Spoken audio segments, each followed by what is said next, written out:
It's kind of amazing to think that I've done all of that and I'm only 27. Hey Jude, could you turn these lights down just a little bit so I can see the people out here? Yeah. Thank you. Thank you for coming and sharing your time with me. I'm grateful to Paula and Jude and the Eastport Arts Center for allowing us to be here together this evening. Paula mentioned that I was a storyteller, and I'm really not. I just like to talk. And, you know, we can call that whatever, but I like to talk a whole lot, and will, maybe too much. So I think it's always important for me to let those who've come here to listen, all of you, know that one way to limit how much it is that I talk is by you talking with me. And we've already been doing that, you know, telling jokes and stuff, so that's been great fun. But I would encourage you to, you know, if things that I might say or things that I might play inspire something, maybe a thought or a question, to share those things. And I'd like to encourage people in particular to ask the questions that you might find offensive, or you might think are offensive, or you might think are, you know, rude or silly, or questions that you shouldn't ask. Those questions usually are great fun to address. So don't be inhibited, you know, feel free to ask anything that you'd like to ask. Paula mentioned that I've been a flute maker for, I didn't hear how many years she said, I think maybe 60 or 70 years. 160. 100, yeah. And I'll tell you just a little bit about that before I play something for you. Years ago, I was listening to flute music, and at the time, there were very few flute makers, and even fewer people who made recordings of their music. So I had a few cassettes, and would have those in my tape player, you know, on repeat, and I listened to them quite a bit until one day I heard them differently. And it was in that moment, that day, that I knew that I needed to explore this instrument even more. I needed to have one. So 3 years of whining began. Whining is a great tool for getting things. Sometimes there are things you want, and sometimes there are things you don't want. But in my case, I whined for about 3 years until my father and my wife, they gifted me my first flute. I will skip a part of this story. It's a very long story. At the time, I was working with adolescents in long-term residential treatment, and I had a particularly exasperating week. And when I came home, it was at Christmas time. I walked in the door, and my wife and a friend of ours who was there, they were eager to have me look at the Christmas tree. And I looked at it and said, yeah, it's pretty. I put it up, so I need to go rest. And they said, no, look closer, look closer. And I looked closer and didn't really see much more than what I had seen from a distance, and said, I need to go sit. And then finally they ushered me really close to the tree, and positioned against the trunk of the tree was a flute. And I rubbed my eyes, and I looked closer, and then I wept. And that was my response to it. I just stood there, and tears came from my eyes, and I picked up the flute and sat down with it. I didn't play it or anything, I just sat with it. So for the next 3 months, everywhere I went, that flute came with me. I'm the dishwasher in the family. I would position the flute right by my side and wash a fork or a spoon or a dish, then dry my hands and picked it up to make noise on it. So everywhere I went, that flute came with me. My cousin and I we were about to embark on, this was 3 months later in March, we were going to a place called Pipestone, Minnesota. And at Pipestone, there's a red stone that's gathered and used by indigenous people to make prayer flutes, pipes, ceremonial pipes, what some people call peace pipes, but they're for ceremony. The night before we left, he came to my home and he said, "Hawk, you should see this flute that someone gave me."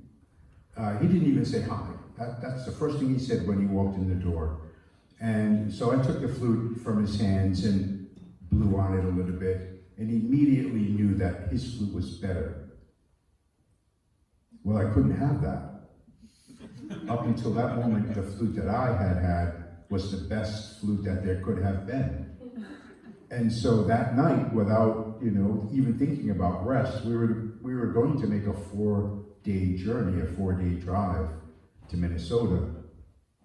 I got my flute out and I found some tools and started filing and sanding and carving and making adjustments on this beautiful flute. I had no clue what it was that I was doing.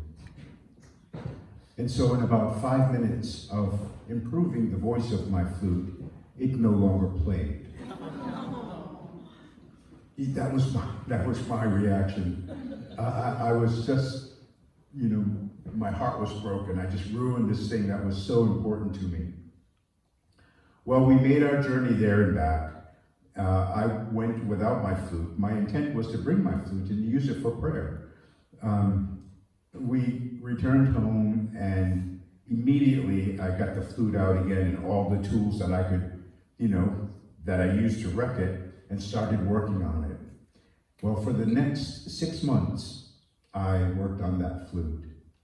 And after 6 months, I got the idea of, instead of filing, sanding, or carving, that I should try as best I can to reconstruct it, to try to make it look like it did. And so I did that, and it played again. And that's where, for me, the knowledge of how the flute works mechanically came from. It also was an important thing for me in that I would have been content with just that one flute. Having had that experience, my relationship to it became more complex and deeper.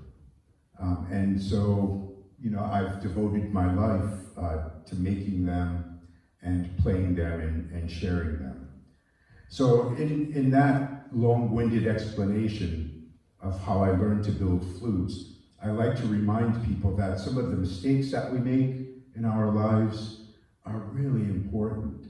And that once we get past our frustrations or whatever emotions might be stirred because we've made an error, that there's knowledge and information that can come from them. So, anyway, that's that story. The first song that I'll play for you, one of my old songs, is called Thanksgiving. Thanksgiving is about being in gratitude for life, and for the things that enable our living. There was a young girl I worked with. She was what we might think of as autistic. One day she rested her arm on a stove and her brain didn't process that information, that it was burning. And for me, it made me even more conscious of the gifts that we have, such as being able to see and being able to smell and hear and taste and move and feel. And they're gifts that we have continually, that we oftentimes, because they're so, we're so familiar with them, we don't think of how magical they really are. So for me, this song is just about remembering the magic of these seemingly, mundane parts of our being. Thanksgiving.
one of the responsibilities that where I'm from, down in southern New England, collectively we refer to ourselves as Swampanoag.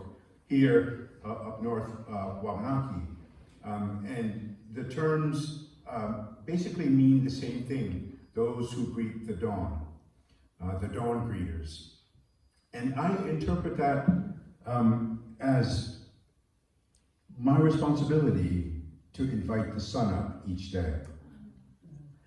My responsibility is to acknowledge the gift of another day, and to do so as the sun is coming up. Or my dad was quite a jokester, and he used to say, you know, you can do that whenever your eyes open. So if that's before dawn or at 10 o'clock in the morning, whenever you open your eyes, just to express your gratitude for another day. And I like that. At times it's pretty not so easy to be up always, you know, before the sun rises or at the crack of dawn or before the first light. But whenever we open our eyes, it is the first light that we see. And if we just, you know, in our own way, however that might be, just say, oh, I'm happy to be alive today. It can make a profound impact, or it does have a profound impact on the rest of your day. So here's a song. It's an old song that comes from the Southwest. And a lot of us flute players really like to play it because it's pretty simple. It's an easy song to play. But it's about those ideas. And it comes from the Zuni people. So, Zuni Sunrise.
very much. Does anyone have anything you might like to share? You know, I should have warned you, I like chocolate. Or any kind of candy, like jelly beans and stuff like that. So if you brought some of that, just toss it up here. Anything, any questions or anything? I have a question. When the sound undulates, is that something that's coming from your lungs, or is it something that you're doing mechanically? So the vibrato sound that you're hearing, Yes. so that, yes, that's being generated by my diaphragm. It's basically pulsating the air at a faster rate, or sometimes slower, but it's pulsating the air instead of blowing a steady stream. I'm using my diaphragm to change the speed of it. It's very haunting, and something I don't hear in classical music. With the classical instruments, I don't hear that kind of quality, and I find it very haunting. That's all I want to say. Oh, I'm glad you like it. Thank you. What I will say is your last talk reminded me, when I hit 40, I figured it out that the minimum requirement for a good day is waking up. If I wake up, I'm having a good day. Absolutely. I totally agree.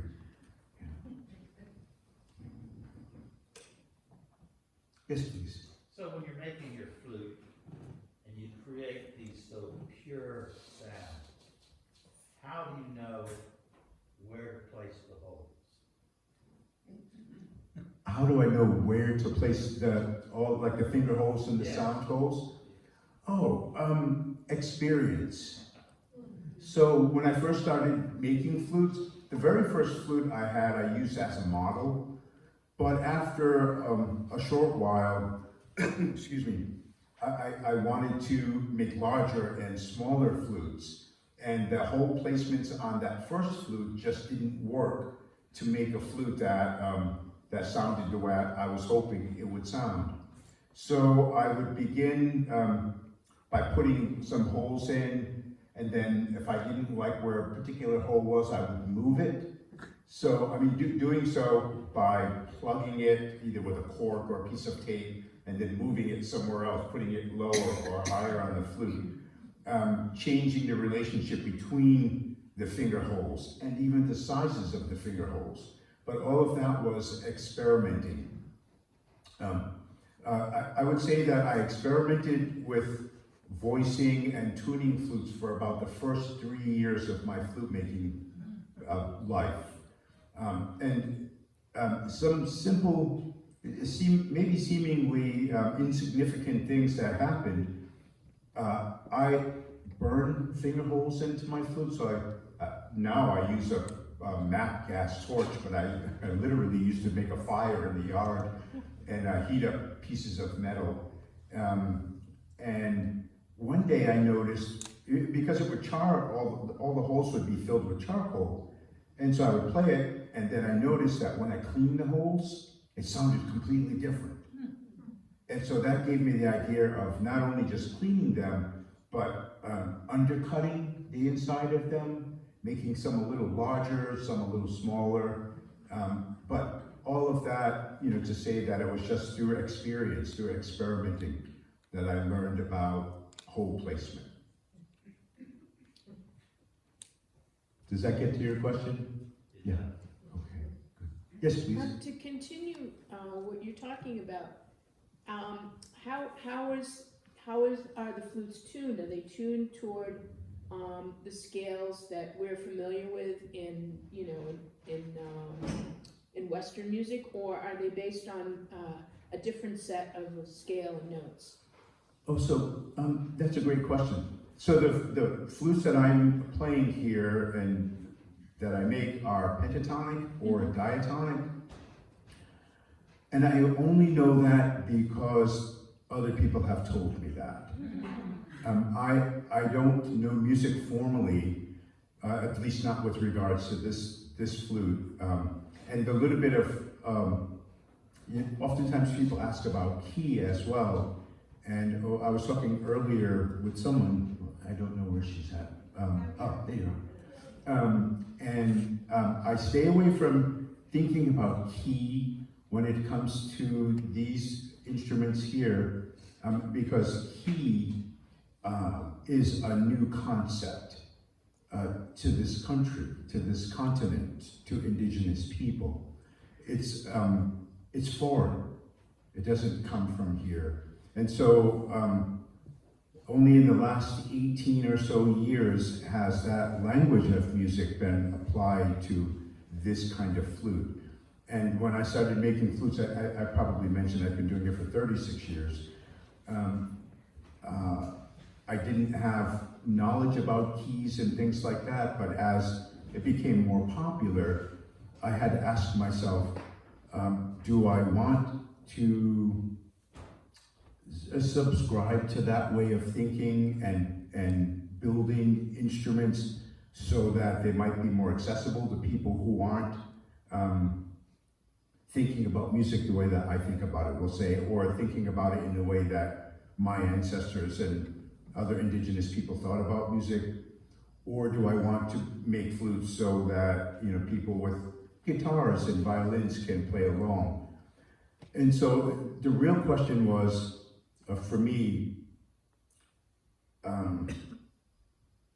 I saw the shift happening, and there were more and more makers and players who had zero interest in a cultural understanding of the flute. And it worried me. I really felt this was important enough that I needed to, you know, dig my heels in and make some kind of stand in my own relationship with this flute. And you know, it's evidence today. If any of you use like social media and you look for native flutes, there's so few people. There's thousands of flute makers all over the world now, and so few have any interest in cultural ways of thinking about the instrument. So my concern is still there, my worry is still there. But that's not the question you asked. I do that sometimes. Well, it helps to answer the question. I'm sorry? It helps me to understand the answer to the question. Oh, good. Sure, thank you. You're welcome. Thank you for the question. I have a question. Oh, yes. So, the different types of wood, do they have a different voice? The different types of wood, do they have a different voice? Yeah. Excuse me. No, not really. So the one thought in the flute world, in this flute world, is that hardwoods give you bright, crisp sounds, and a softwood will give you a more mellow, softer sound. But what I've learned over the years is that I do that. I, as the maker, influences the final voice of the flute. One thing that I can't do is affect the resonance of it.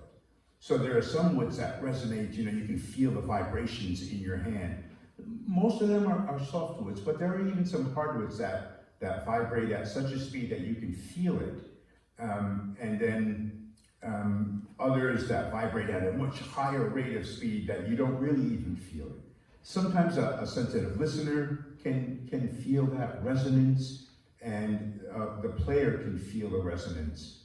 But that's the only thing that I really can't change unless I put layers of like polyurethane or something, like a really hard finish, then it stops me from feeling it. But in terms of the voice, I can make a softwood, you know, the softest wood that we might think of, like maybe basswood, lindenwood is pretty soft, and a piece of ebony, for example, I can make them sound the same. Or I can make the ebony sound like a softwood and the linden sound like a hardwood.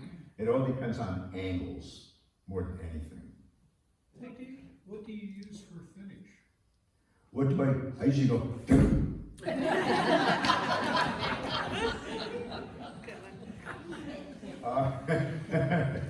imagine if you had to live with me. Anyway, I use walnut oil for the finish on my flutes. Early in my flute making life, I looked at and tried some of the other kinds of finishes that you can buy woodworking stores, and they all said toxic in one way or another. toxic until dry, or toxic until this, or and I didn't like that.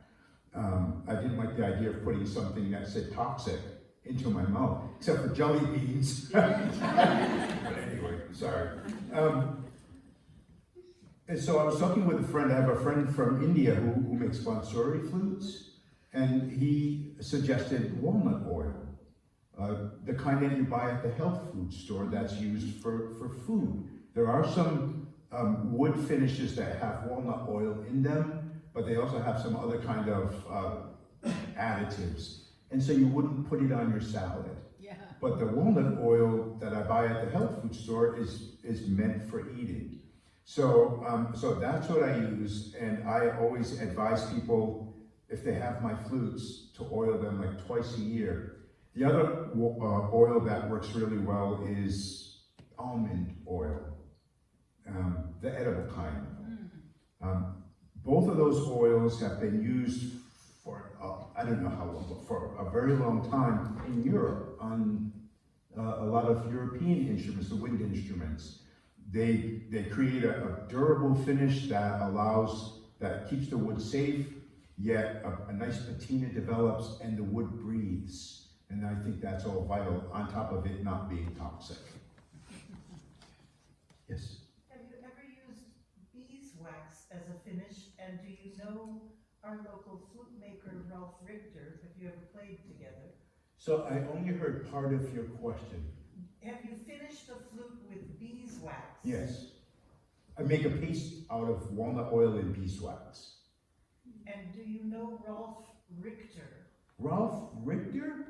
He taught me everything that I know. Right, Ralph? That's right. Ralph and I have been friends for, I don't know, forever, for lifetimes. Yes. Yes. Have you ever worked with bamboo or bone as the material?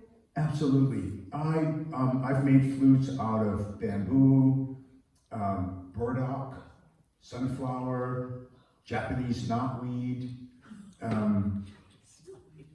mullein, pretty much anything that, that either is hollow or that will, you can hollow it once it's dry. Definitely bone. I've made bone flutes and whistles. I've made flutes from stone as well. Yeah. So, yeah. Would you like to hear another song? Oh, can I just?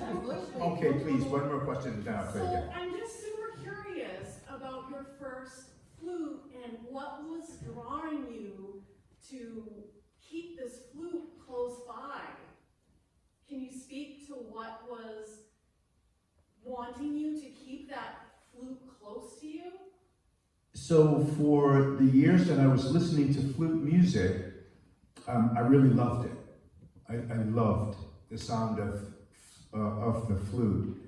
And when the idea or the thought of having one entered my being, it was, I wanted to use it as a tool for expressing things, expressing stuff.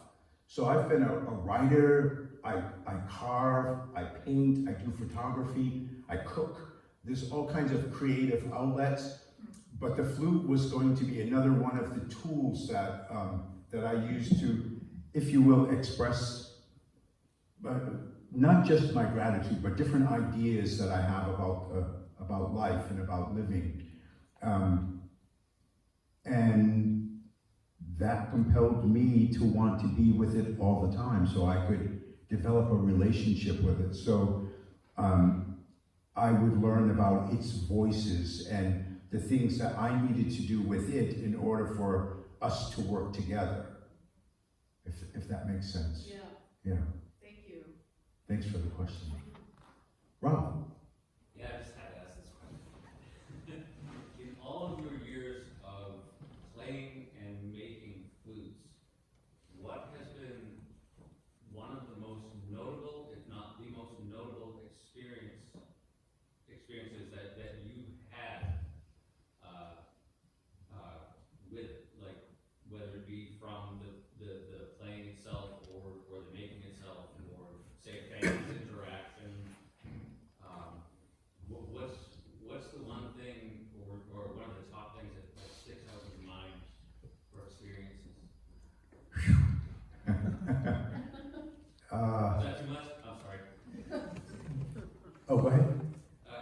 Oh. much, I'm sorry. It's hard to pick one. Top 10. Once I was invited to a preschool, pre-K. I think they were like 3 years old, probably 3 and 4 years old. And when I got there, the teacher who invited me, she said, "Please don't be upset if they don't sit for very long. They're young. They don't have much of an attention span." And I said, "Oh no, I won't be. However long they sit will be just fine." So I sat on the floor with them and we sat in a circle. And I played some flutes and I told some stories. And 2 hours later, they had to go home. But they would have sat longer. They kept me engaged. And that always comes to mind when someone asks a similar question. So yeah, that's just one experience. It's opened, it's caused so many incredible experiences for myself and for my family that I could sit here for days and talk about them. And it would seem like I'm talking about me, but I'm not, if that makes any sense. It's not, none of this is about me. It's about what the flutes do. But you already know that. I know you, Rolf, if you don't know Rolf is a flute maker as well. Yeah.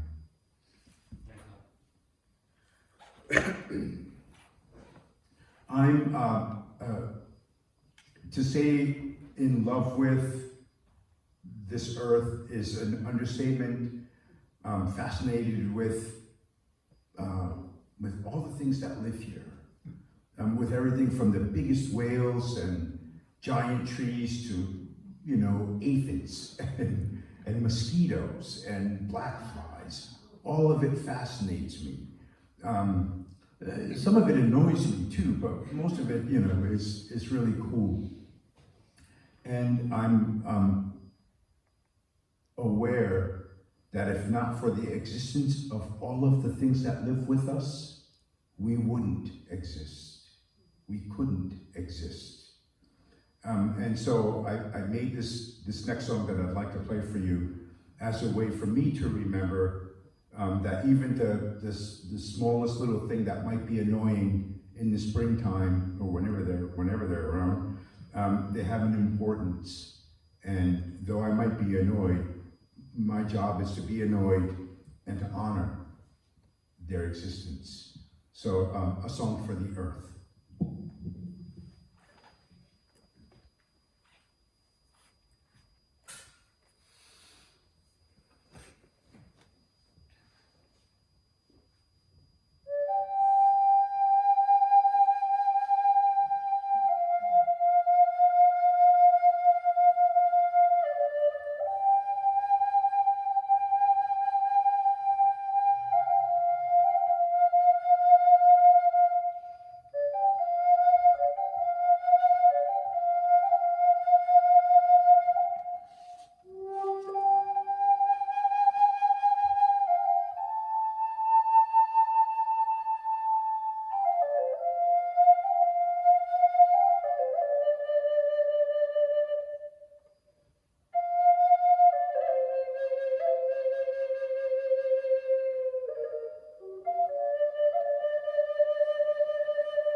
really fascinated with world music, the old music, indigenous musics from around the world. And at home I have a number of pretty cool instruments, like Celtic harps and instruments from Madagascar and all variety of flutes, but kora, I don't know if anyone's familiar with kora. It's a harp from West Africa. Mbira, which I forgot, I was going to bring one, but that's a cool instrument from the Shona people in Zimbabwe. So all of that being said, there was a group of us some years ago who would get together in Hancock. We did so for about 15 years, and we would play pretty traditional West African drumming, djembe kind of music. And the people who invited us to their home to do this, Stu and Gail, I don't know if anyone knows Stu and Gail, but if you knew them, you would know them as Stu and Gail. That's their names. One day, after we were finished drumming, Gail and I were just chit-chatting, and she said, well, tell me about the flute. Tell me about your relationship with it. Who inspired you? And after, a lot of talking, I mentioned a man whose name is John Rayner. John Rayner is a man from Taos Pueblo. And John, I loved John's music. When she heard John Rayner, her eyes got big, and she said to me, John Rayner from Taos Pueblo? And I said, yeah. Do you know who he is? And she said, I was his girlfriend in high school. What? Are you kidding? And she said, no. So here's Gail, by the way, is a marine biologist. She's a cetologist, studies whales and marine mammals. So I'm at this marine biologist's house in Hancock, Maine, doing African drumming, and she's telling me about how she was this flute man's girlfriend in high school, and I'm like, here's where all the worlds meet, right here in Hancock. So she gave me John's phone number, and I called John right away, and John and I became friends for the last few years of his life. John grew up in a family of traditional singers. Their responsibility was to sing prayer songs and ceremonial songs for their community. At some point, John felt drawn to the flute.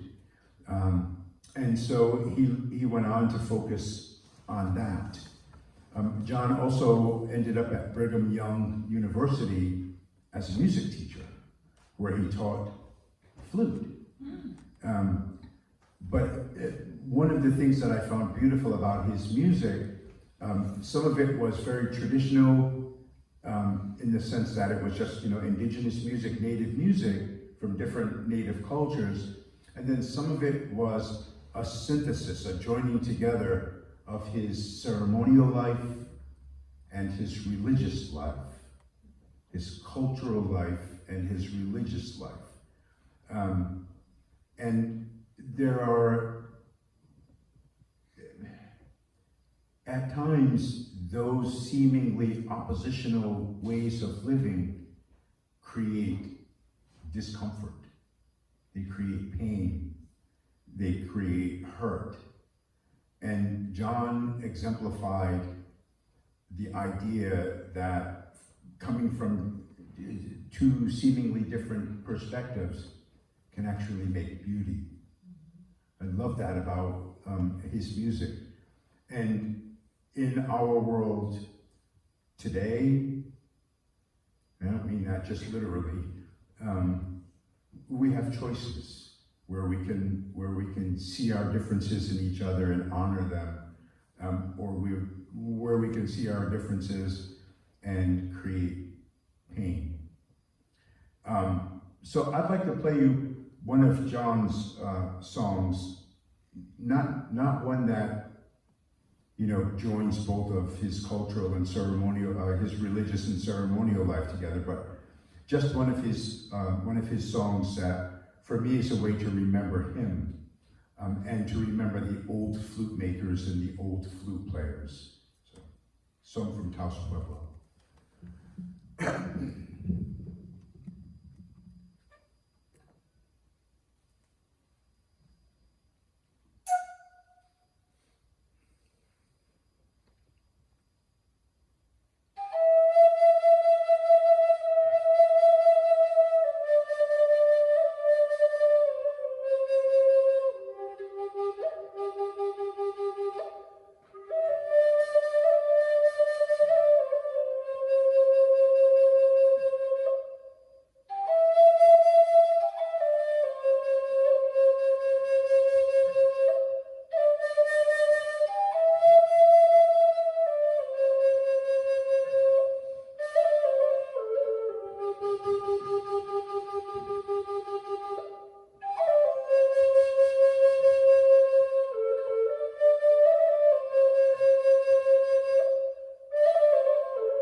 Another person who I listened to quite a bit, because there were only a few recordings, as I mentioned, was a Kiowa Comanche man whose name was Tom Muchati Ware. He's also passed away. I met Tom maybe 20 years ago at an event down in Louisiana where my family and I was invited to play flutes at this event for 25 years actually. And one year I noticed on the bill, Tom Ware was going to be there. And I said to my wife, oh no, Tom Ware's going to be there. I can't bring my flutes there and play because, you know, Tommy Ware was a Kiowa Comanche flute man. That's what he did. And she just kind of chuckled at me, you know. And I said, no, I'm serious. I'll go, but I'm not going to play. So we got to this event, and you know, in big lights, there's his name, Tommy Ware, and his blues band. I said, oh, I didn't even know he did blues. I was still a little apprehensive about going up on stage because I figured he was going to whip out a flute and show me how to do it, but he didn't. He just went with his blues band and he played the blues, and then I played flutes afterwards. But I loved Tommy's music as well, so I'd like to play you old Kiowa Comanche courting song.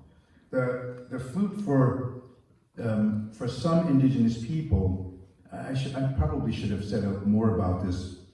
So as we know, not all native peoples had the flute as part of their culture. Those that did, if we can break it down into two groups, those that did used it either as a courting tool or as a prayer tool, a ceremonial tool. And I was talking one day, another flute guy who's now passed away as well. He was a Anishinaabe Lakota flute player whose name was Kevin Locke. And we had done a concert, and afterwards we were just chit-chatting. And I said, you know, Kevin, I said, there has to be more to this courting thing. There just has to be. And he smiled and he said, well, of course there is. He said, courting is one of the most beautiful ceremonies that there is. And if we think about it, it's reflective of the relationship between the sky and the earth.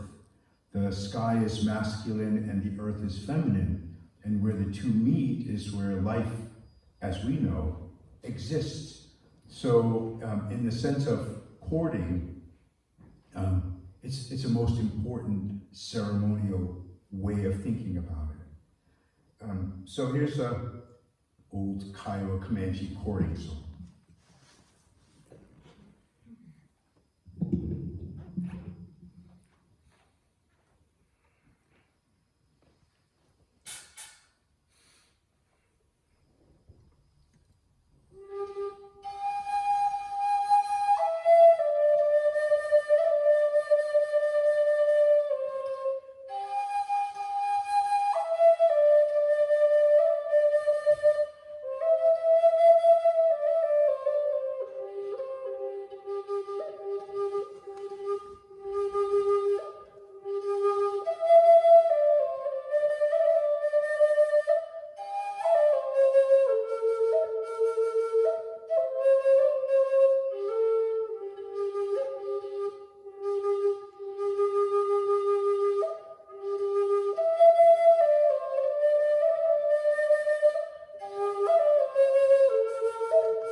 One of the musics that I really love listening to, or a style of music, is early music, early European music, Baroque, Renaissance, and medieval.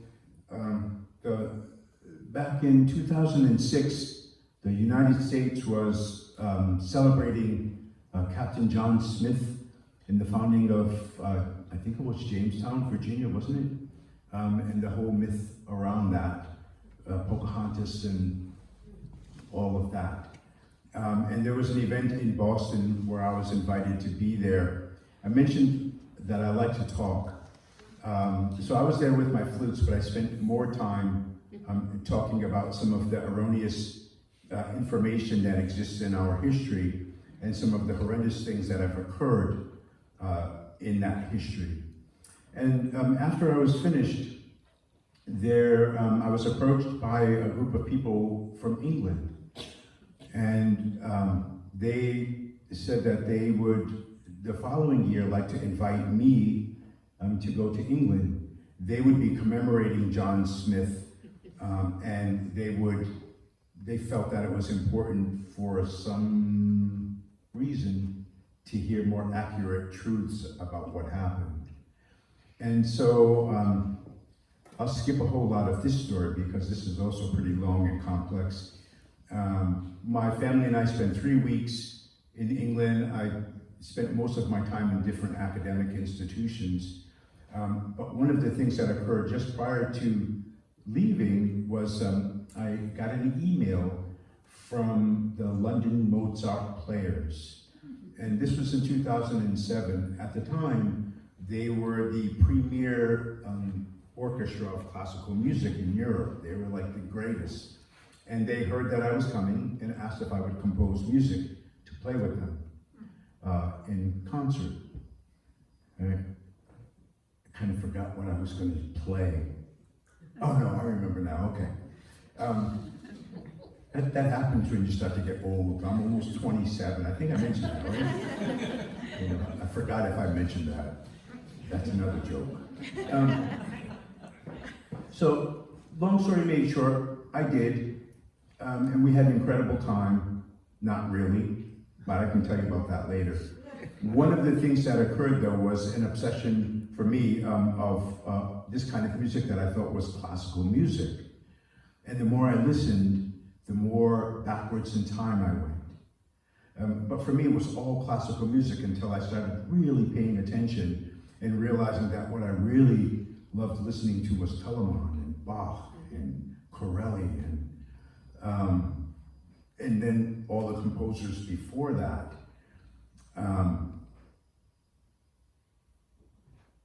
Yeah. Anyway, that's not what I was going to play. Although at some point in time, I made a concerto out of that piece of music that I played with the London Mozart Players, and someday I'll play it publicly, but I've never done that yet. I was playing, I know, this is where that story was going. I learned about a lot of these composers through YouTube. I love YouTube. It's like this incredible resource of information and music and all kinds of cool stuff. And so I would, look at these long lists of music videos on YouTube and listen to them. Well, one day I was looking at a list, and there was one in particular that stood out. And it stood out because all the rest of the videos that I listened to had Baroque era or earlier Renaissance medieval era art as the front piece to the video. But this one particular video stood out because it was a photograph, an old photograph, but a photograph of indigenous people. And I recognized right away that there were indigenous people from this area. So I clicked on it, and of course knew right away that it wasn't European music that I was listening to. But what I heard was a love song. And I knew that I had to play it. So I picked up this flute and eked out the notes. It's a short and simple song. Eked out the notes, found it, loved the fact that it was so simple to play. And then I listened to the entirety of this recording. The recording was made in the early 1900s. I don't remember the ethnomusicologist's name, but the recording was of Mi'kmaq or Mi'kmaq person singing a whale hunting song. And when I heard that explanation, description of the song, I put my flute down because there was a conflict that developed in me right away. I've been an avid, I've had interest in whales since I was very young. And I spend a lot of time on the ocean with them, or on the beach with them. And so I love seeing them swim, doing their, whale stuff. So the idea of hunting whales just created this intense conflict. And then I thought about it for a while longer and realized that the song that was being sung was in fact a love song. It was a song about gratitude and honor for the gift that the whale would bring to the people. As we all know, here in the Northeast, whales and seals and porpoise and, you know, lots of things that come from the ocean are how we have get our sustenance. It's life. And so it made sense, you know, that this song was as beautiful as it is. And the song was also about hope, that those who would go out on the flimsy boats to hunt these powerful creatures would return home. So I'd like to play that song for you. I was playing at a museum down in Massachusetts, and there was an old man who was taking down some paintings in another part of the museum, but he heard my playing, and he came and he asked about the song. And so I gave him this explanation, what I just shared. And I asked if he recognized it, and he smiled with watery eyes. And he said, I do. It was my grandfather singing that song. My eyes got watery then too.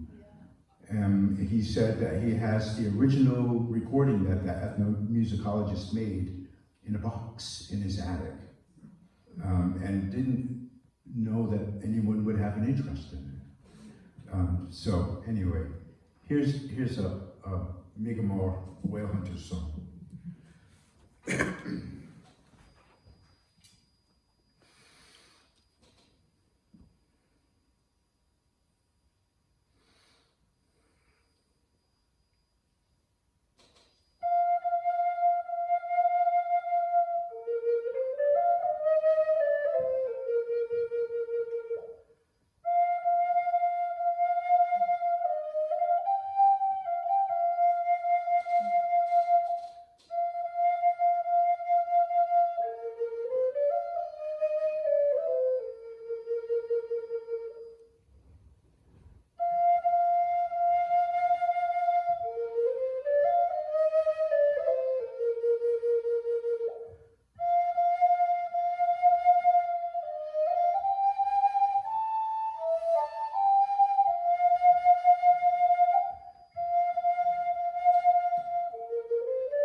Thank you. I'm sorry? Question. Yes. I noticed sometimes you give breath before you blow, and sometimes you give breath to the flute afterwards. What's the significance? What am I doing? When you give breath to it before you actually start playing, and you give breath to it afterwards. When I blow into the flute? Trying to clear it of moisture. Oh, okay. It's pretty, so I've been playing these a lot over the last few days, and they get wet. And if the environment is a little cool or damp, or they're not warmed up properly before I start to play, moisture builds up right underneath here and affects how the flute plays. So I'm just trying to clear moisture. On a lot of wind instruments, there's what they call a spit valve, right? But these don't have them, so I have to do it myself. Usually I stick my finger in the front and blow on it hard like that. Yeah. Thank you. Good observation, though. Thank you. This flute that I'm holding was a gift after playing at a museum down in Connecticut some years back. I was invited again the following year, and the curator of the museum, she said, "Hey, Hawk, after your last time here, someone came back with a gift for you. And so she went and got it. She got this flute, and there was a note with it. The note said that the flute was not playable, and that the person who was giving it wouldn't be offended if I just threw it away. And so I looked at it, and I thought, I need to make this play again. And apparently it had been either stepped on or something heavy had fallen on it because it was just crushed. So I spoke with some friends in different museums who are conservators of musical instruments, and they all said the same thing. Don't do anything to it. Donate it to a museum. I smiled. I said, why? Why would I do that? And they said, so people can see it. And I said, well, if I fix it, people can see it and hold it and hear it. The stories of the previous owners of this flute in some way can be released when I put my breath into it. The flute stays alive. And in so many museums, there are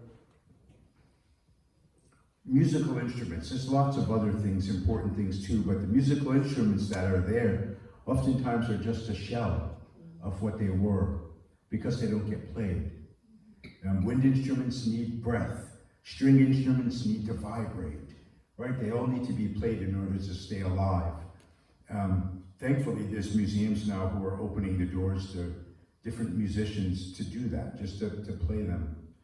So anyway, I fixed this flute. This flute was made about somewhere between 1810 and 1815. And so it's pretty old, a little over 200 years old. It's Potawatomi. Potawatomi people live out in the Great Lakes area. And yeah, I won't say a whole lot more about them or the flute. I'll just blow into it to let you hear it. I love playing this old flute.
Recorder.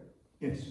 And when I play the recorder, my left hand is at the top of the instrument and my right hand is at the bottom. But in playing these flutes, it's the other way around.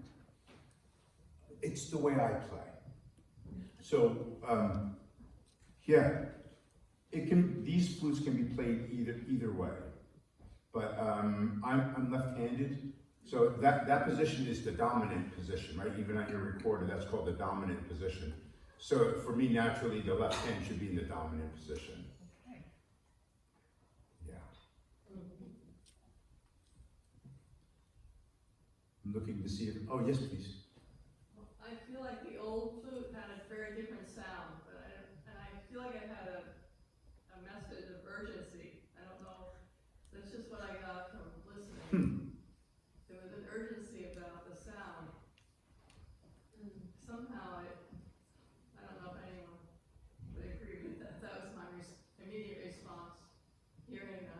I appreciate hearing that. And there's not really much that I can say about that.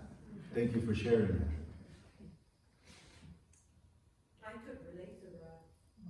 I heard a voice, but I don't know where. I said I could relate to what she said, how there was a different quality in that flute sound. Like an urgency to get out with the. I'm not hearing all of what you're saying. I'm actually, I read lips. I'm profoundly deaf. I just, No, sir. I just reiterated what Kathy was saying, that there was a different sound in this last flute, the old one. Yeah. Was an urgency that it needed to be heard, it needed to get the message out. It's I'm 200. relating to that. It's 200 years old. Yeah. I mentioned playing it also connects the listener, the player, with the previous players of that flute. I use tools in my workshop. Some of them are as old as that flute.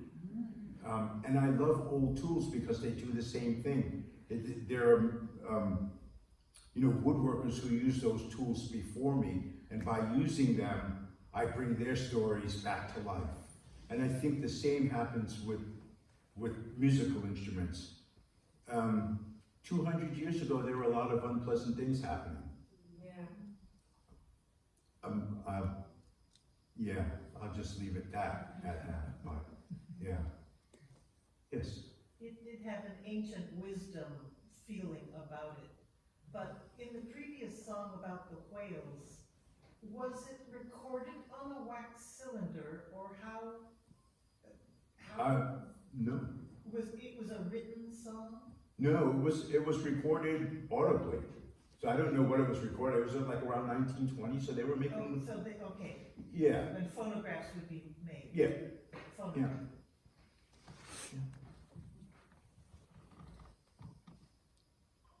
Have you played the old flute back where you got it from? Have I played? The old flute back where they gave it to you from? In the Potawatomi Nation. Oh, well, it was given to me in Connecticut. That's what I'm saying. So yes, I have. Oh, I have. was it received well that you fixed it and brought it back? They didn't throw anything at me. So I think so.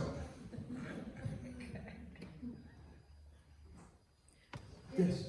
Can you tell me a little bit about the ornamentation? You have that tied near the mouthpiece, and what that means?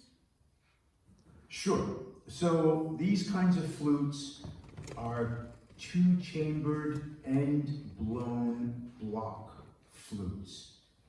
Basically, inside the body of the flute is two separate chambers. The first chamber begins at the mouthpiece, and it's hollow all the way to right about where this leather tie is. There's a solid wall of wood there.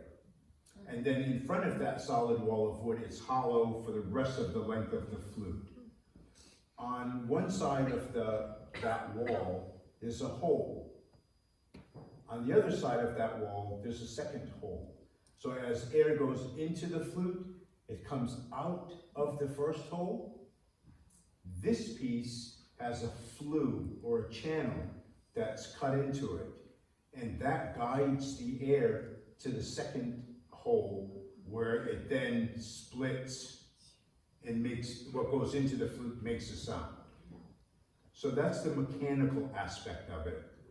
On a lot of my flutes, not all of them, I like to put something that represents birds, because the birds are the makers of the first flute, at least in our stories. So. Thank you.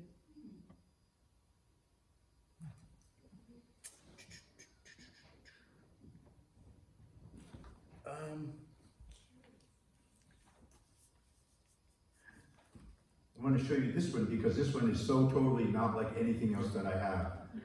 My friend gave me this flute, and like all normal flutes, I put it to my mouth to play, and she just kind of smiled and she said, "It doesn't work that way, Hawk." And I said, well, how does it work? And she said, you figure it out. So, not only am I tall and funny, but I'm intelligent. So I told her, oh, you must take a string and tie it on and whirl it around your head. And she just kind of laughed and she said, no. I couldn't think of any other ways, and finally I said, please, just tell me. And she said, you play it with your nose. And now I thought she was the one joking. And she said, no, I'm not joking, I'm serious. And I said, but that's disgusting. Why would you do that? And she said, you know, not everybody has a mustache. And I said, I know, I feel bad for those who don't. But I said, please explain more. She's Hawaiian. She's a Hawaiian, native Hawaiian, and a doctor. And she said, in Hawaii, we use this flute for prayer. And I said, okay, but why the nose? You know, that's, ugh. And she said, because the cleanest air that comes from our bodies comes from our nose. It's filtered as it leaves the body. She said, plus, think about the profane things that come from our mouths. Why would we want to make a prayer with such a profane tool? That's exactly my response was, And I had to think about that. I mean, I loved that explanation. I can't really play this flute, but it just is another reminder for me of the differences in our cultures, in our ideologies, and a reminder that we can do something really beautiful with those differences. So I'm just going to show it to you really quick, if I can get it going. Yes, please. Kids wonder why it's so shiny.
Thanks.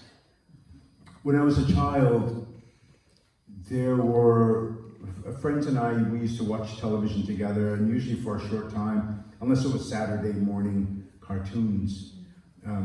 But usually we would watch a little television and then we would go out and ride our bikes or go fishing, or go play basketball, or, you know, we would spend most of our time outside.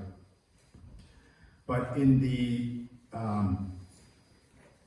middle 60s or so, there were some things that were happening on TV that that really caused us to pay attention, and those were the news reports of riots, race riots that were happening, and we would watch people being beaten, things being burned, all kinds of horrendous things that made no sense to us. We just couldn't comprehend what was going on, why one peoples would do this thing to the other peoples. It just made no sense. So we would just turn the TV off and go outside. And we would do whatever it was that we were going to do that day. One day at school, there was a big commotion, and a group of kids went running by, and they said to my friends and I, there were 4 of us, you should run. We didn't know why, but we did. We ran, and another group of kids went running by, and we questioned what's going on, and they said, there's a group of kids from another school and they're beating up people who look like you.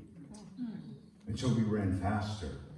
But one of my friends wasn't fast, and he got caught. And he got beat up. Badly. Well, this enraged us. We were just filled with rage. And no longer did we just watch those news stories and then go outside to play. We watched those news stories and then thought about how we could get retribution, how we could get revenge, what we would do. And we came up with this plan of beating up the first white person that we saw. That was our plan. At the time, the fashion was steel-toed combat boots. We all wore them. And as it was like summertime or it was warm, we're walking around the streets and we're kind of building each other up. We're gonna do this, we're gonna hurt this, whatever the language was that we used. But and around the corner came this kid. And we looked at each other and we knew that this would be our target. This would be the person that we would exact our revenge on. And so as this kid got closer to us, we looked at each other, we looked at him, and as he got close enough, we just grabbed him and threw him down and stomped him and punched him and kicked him until he was bleeding quite a bit. And when we realized how injured this kid was, we stepped back, and then we knew that he was actually a friend, a kid who we played basketball with and who we did other things with. Our rage didn't allow us to see that. We saw skin color. We saw our own confusion, our own pain, but we didn't see that he was a friend. And again, for me anyway, I wept. I was 13. And at that point in my life, I said, I will never, ever, ever again hurt someone because of what they look like or how they think. Never. Fast forward to the mid-1970s when I was in the Navy. I was in school in Memphis, right outside of Memphis, Tennessee. Lovely military school. There were all kinds of activities on the base that we could do. They had lakes with sailboats that you could rent, and they had horse stables that you could rent a horse for 25 cents an hour. My roommate was from that area. His name was Bill. He was a wonderful person. We studied together. We spent lots of time riding horses together. One day, I said to Bill, hey, let's go down by the river. I knew that people from the base and other locals would go hang out by the Mississippi River. I wanted to see it. I had never seen it. I said to him, let's go down to the river. And his eyes got big. He said, oh, no, you can't go there. And I said, why? I'm thinking for a military reason. He said, because they hang people that look like you down there. I just was immediately thrown back to the race riots that I watched on TV. Well, we never went there. I'll skip ahead to this one last part of this story to this song. I mentioned going to England. And at one point, my family and I, we were traveling through the hillside, and we stopped to talk with a farmer. And the farmer he was a wonderful person. He had all kinds of crops that he was growing, and he began telling us about 7 species of bees necessary to pollinate all of his crops. And we were having this wonderful conversation. He was laughing, he was pretty gregarious. And then at one point, his demeanor changed. He became very sullen. And he said, I'd like to apologize to you. And I said, why? He hadn't said or done anything that was offensive or upsetting. He said, for what my ancestors did to yours. We know about things like genocide, the effort to exterminate indigenous people. I'm not convinced that that effort has ended. It's changed forms. We know about things like Jeffrey Amherst, Lord Jeffrey Amherst, whose great idea was to pass out blankets with smallpox to indigenous people. I was at Amherst College telling the story, and the students just didn't believe it. And fortunately, the professor there, he knew. His assignment to them was to go to the town hall where the original document is. So, you know, the effort to exterminate us was living then and to some degree today. Anyway, the person in England, the farmer, he said, you should know, Hawk, that before my ancestors went to your home, the Romans and the Normans and the Celts came to our home and did those things to us. That's how we learned what would be effective in trying to, you know, wipe you folks out. And then his question, which was for me profound, was simply, what do we do to stop one people's from doing this to another people's, from one people's hurting another people's? And there was a silence. And we both realized, came to the same conclusion, that it's incumbent upon each of us. We each, as individuals, have that power. We each can see each other and recognize that we're related, that we're relatives, that we have things in common, that the things that we don't have in common can add to our lives, enrich our lives, and we can honor those things. Or we can look at those differences and be hurtful to each other. Oftentimes we give our power to that person over there, that person over there. We vote or we hope that this politician or that other person is going to do it for us. But we each have the capacity to do that. So I wanted to make a song that honored old European culture, honored European traditions. They're no different when we look closely than our cultures here or any other indigenous cultures around the world. I wanted the bagpipes I wanted to learn how to play those in order to make that song, but I didn't have any bagpipes, so I made a flute. Made this about 30 years ago so that I could play a song that honored European culture. It's called Old Song. And again, it reminds me that we all sang similar songs, we danced similar dances, we had similar cultures and traditions, and we can honor that in each other. The Old Song.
Thanks very much.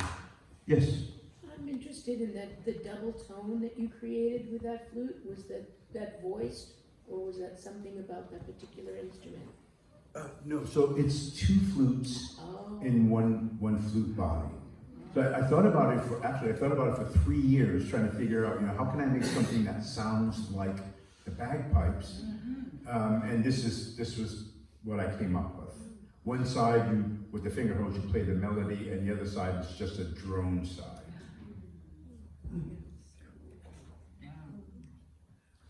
I have, oh yes. Have you ever played that in a cathedral in Europe?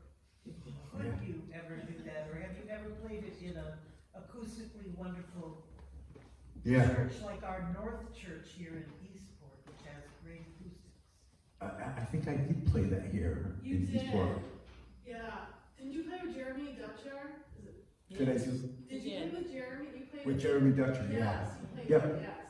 When I was in England too, the concerts that we gave were in 1,000-year-old stone churches, and we were in the Wolds, or in Lincolnshire, which is like 4 hours north of London, and these 1,000-year-old stone churches in the countryside. It was just magnificent. I loved it. I mentioned the time wasn't great with the orchestra. It really was, but it wasn't in the beginning because I had, they had allotted 2 hours to rehearse the piece that, I made to play with them. It's an 8-minute long piece of music, and they allotted 2 hours. So I got on a train from Lincolnshire, and it was about a 2.5 hour, 3 hour train ride to get back to London. And when I got to London, they said, oh, we're working on a piece of music that we're debuting tonight. We need to finish working on this. We'll get to you shortly. Your piece was simple. That's what they said to me. Your piece is pretty simple, so it won't be a problem. 2 hours or 2.5 hours they had allotted. When there was about 15 minutes left, they said, oh, we have time for you now. I said, oh, okay. And so if you're the orchestra, I sat in front like this, facing them. And the conductor said, oh no, you have to turn your back. And I said, oh, that would be disrespectful. I think we should talk about culture. And that's what we spent the next 15 minutes talking about. And consequently, the first night's concert that we did in this beautiful 1,000-year-old church was horrible. They were so bad. I'm joking. There was a sweet little old lady. She came over afterwards and she said, it's just too bad the orchestra wasn't in tune. And she was just being kind, She was being really nice. Anyway, but it got better. Yeah. How are we doing time-wise? I can play 1 or 2 more short ones? Why don't you play one more short one, and then that's almost 9 o'clock. I have a told you. question though, are you gonna do anything with that big thing there? That? Big one. Will I play that? Yeah, If Paula says it's okay. you can play. Do we want him to play it? Yes. Can I just play 2 short Okay, flute songs? 2 short. Okay. We were coming back from Louisiana, we being my family and I had heard of a place called Joyce Kilmer Forest. Joyce Kilmer, as you know, is a poet, and his claim to fame was the poem about trees. I can't recite it for you, but so Joyce Kilmer Forest is in North Carolina, and it's described as the last stand of virgin hardwood trees east of the Mississippi River. And so I needed to go and visit with these trees. So we went, and have any of you ever been there? North Carolina. Well, if you're traveling that way in North Carolina, make a little detour and find Joyce Kilmer Forest. The trees are incredible.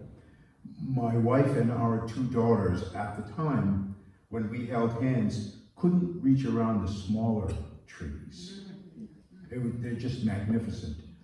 And at one point I sat with my back against the tree with my eyes closed, just trying to, I don't know what I was trying to do, but it left me with questions about why there are so few old hardwood trees. We know that a lot of the old trees, hard and softwood, but a lot of the old ones were cut and brought to Europe. They became the Kingswood, right? We know that history. Little detour. In Newport, there's the oldest tavern in the country, the White Horse or Black Horse Tavern, Newport, Rhode Island. It's got floorboards in it that are wider than that. Incredible. So there was the idea that a lot of it was cut and taken, but there was more, I thought. And when I returned home with this question still in my mind, my observations were that young people don't sit with the old people. There was a time, as we know, when the young people would go and spend their days with the old people. And the old people would share their knowledge, they would tell stories and share their wisdom. And the old people would, the young people would gather that and apply it to their living. Well, that doesn't happen anymore, or not as much as it used to. And it caused me to wonder if we've forgotten the importance of old. I don't know. It seems that in some places we have. So I made this short song on this long flute to help me remember that wherever the old knowledge is, wherever the old wisdom, the old experience is, to go and visit with it, to go rest your back against an old tree or a big boulder, or to go sit with an elder and wherever communities are. And sometimes, we don't even have to talk. Just being together with that knowledge is important. So this song is about that.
when I was a young child and I would do things that would get my parents upset, I wasn't wrong, but they would get upset anyway.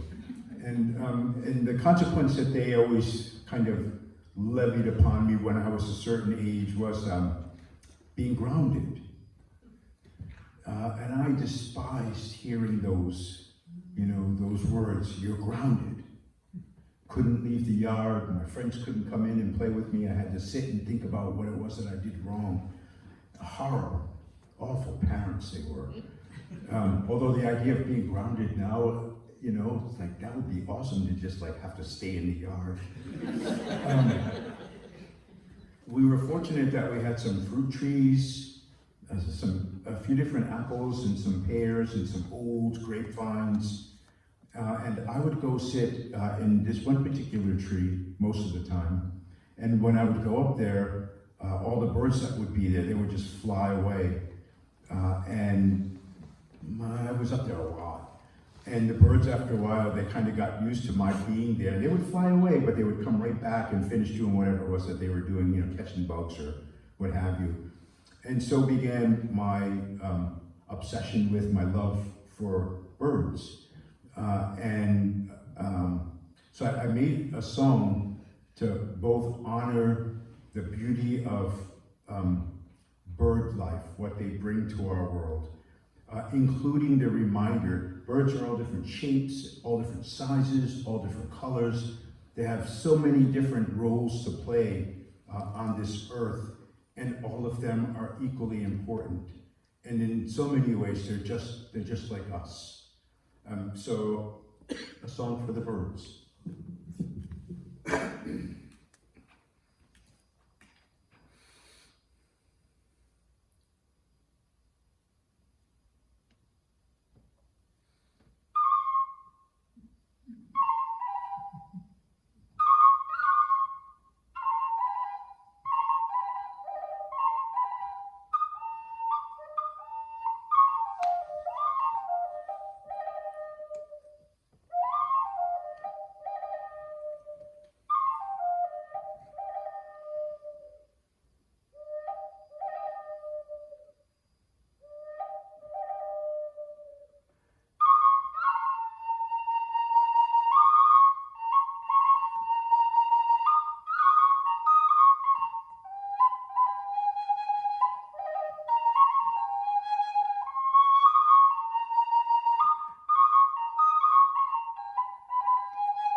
Thank you. Thank you very much. So I was asked to play this. I shouldn't have even brought it with me because I figured somebody would ask. And, anyway.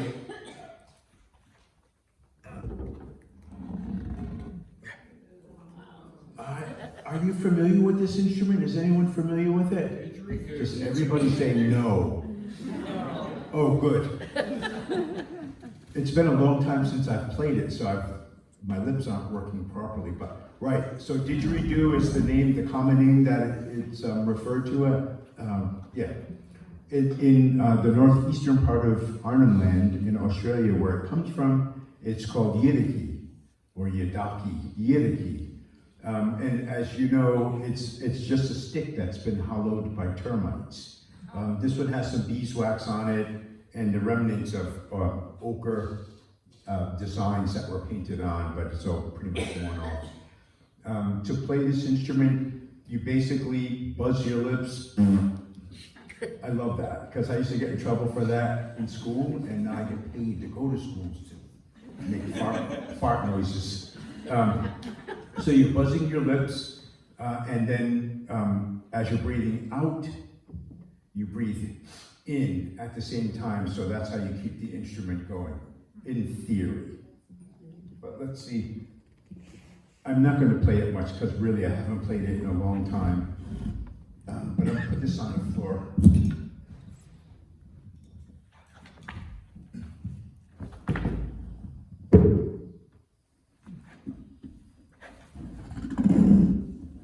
For those of you in the front, you're going to get wet because you spit a lot. I'll risk it. You will?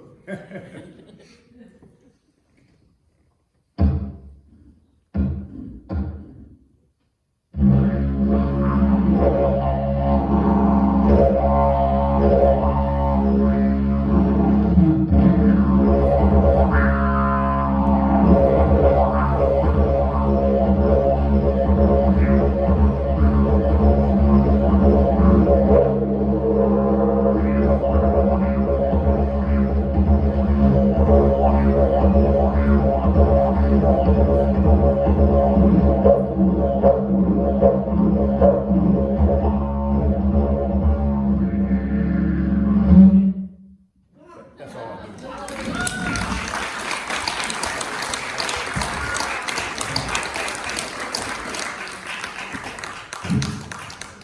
The beauty of that is that you can play like all day.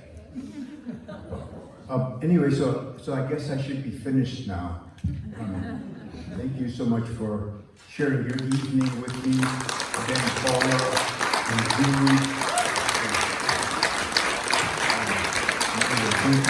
Julie.